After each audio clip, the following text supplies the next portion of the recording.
but lower the threshold.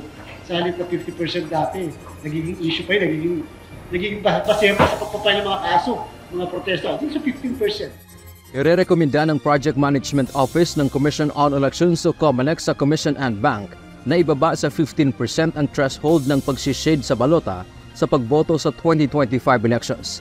Ayon kay Chairman George Erwin Garcia, naging issue pa dati na dahil kailangan na iitiman o i-shade ng buo o kalahati ang bilog na katabi ng ibobotong kandidato, may nagreklamo na mahirap umano lalo na sa mga matatanda.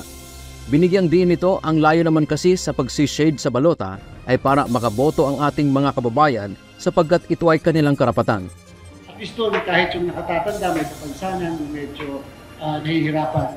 Siguro naman kahit natuldok lang na ganyan, point lang na ganyan, mabibilang na ngayon. Kasi that's the intention of the voter. Always, remember, in an election, the real intention of the voter should prevail. Kaya naman, ayon kay Garcia, kahit 15% ng bilog ang i-shade ay pwede na.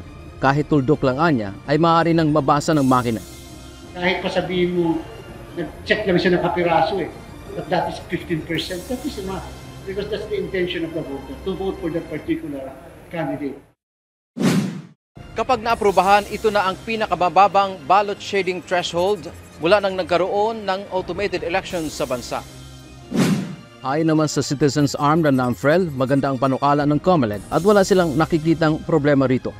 Wala naman, no? Yun din yung sinasabi ko noon, no? Sinasabi ng NAMFREL noon, ano ba yung intent ng voter? Ang pinakabababang threshold na ipinatupad ng komisyon sa nakaraang halalan ay 20%. Dante Amento, UNTV, News and Rescue. Diyos ang aming sandigan, serbisyo publiko ang aming pinahahalagahan.